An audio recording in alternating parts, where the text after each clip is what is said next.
La grande question aujourd'hui, c'est quelle est la vraie loi? Quelle est la vraie Torah? Et si on pose cette question, c'est que visiblement, il y a eu des substituts, sinon des impostures à ce sujet, pour toutes sortes de raisons, pour toutes sortes de motifs, on peut supposer. Mais moi, je répondrais très clairement que la vraie Torah, c'est l'astrologie, en tout cas l'astrologie rénovée, réformée, retrouvée, reconstituée, que l'on retrouve illustrée justement dans le Pentateuque. Parce que le Pentateuque, finalement, c'est un manuel d'astrologie, et non pas un manuel d'histoire. Et je rappellerai qu'il faut distinguer entre un événement historique qui a eu lieu à un moment donné et une série d'événements qui appartiennent à une même logique, à un même principe, et qui sont voués à se répéter indéfiniment tout au long de l'histoire. Cela dit, comme j'en ai parlé lors de notre dernier café philo, de ce dernier week-end,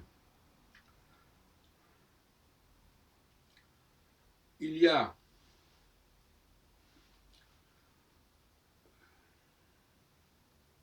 des prophéties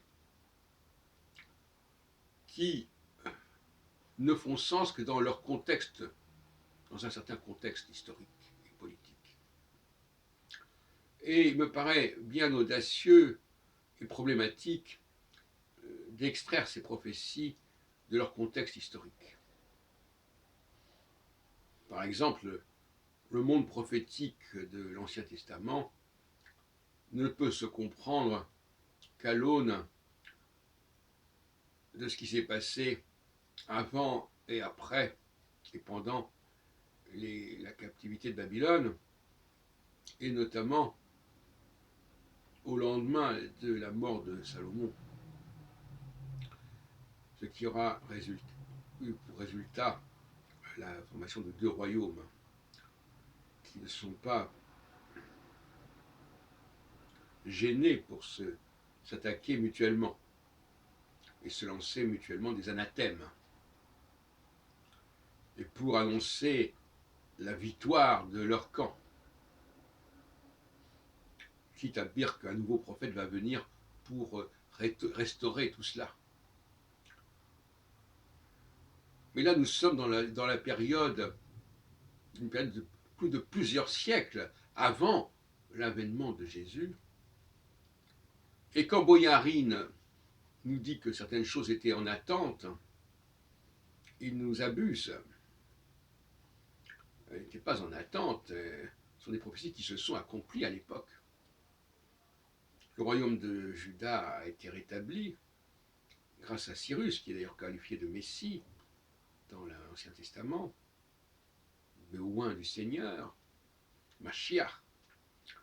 Et c'est lui qui a ramené les Hébreux, les Juifs, dans leur terre, autour de Jérusalem.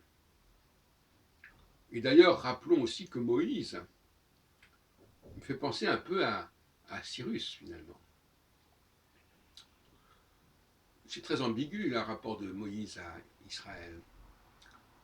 Dieu parle à Moïse de ce peuple. Il ne dit pas de ton peuple. Donc finalement, le personnage de Moïse n'est pas sans annoncer celui de Cyrus. Et même on pourrait se poser la question de savoir si le personnage de Moïse n'a jamais existé et s'il n'a pas été calqué sur le personnage de Cyrus. Parce que Cyrus aussi ramène les Hébreux dans leur terre. Et Dieu s'adresse à Moïse comme il aurait pu s'adresser à Cyrus.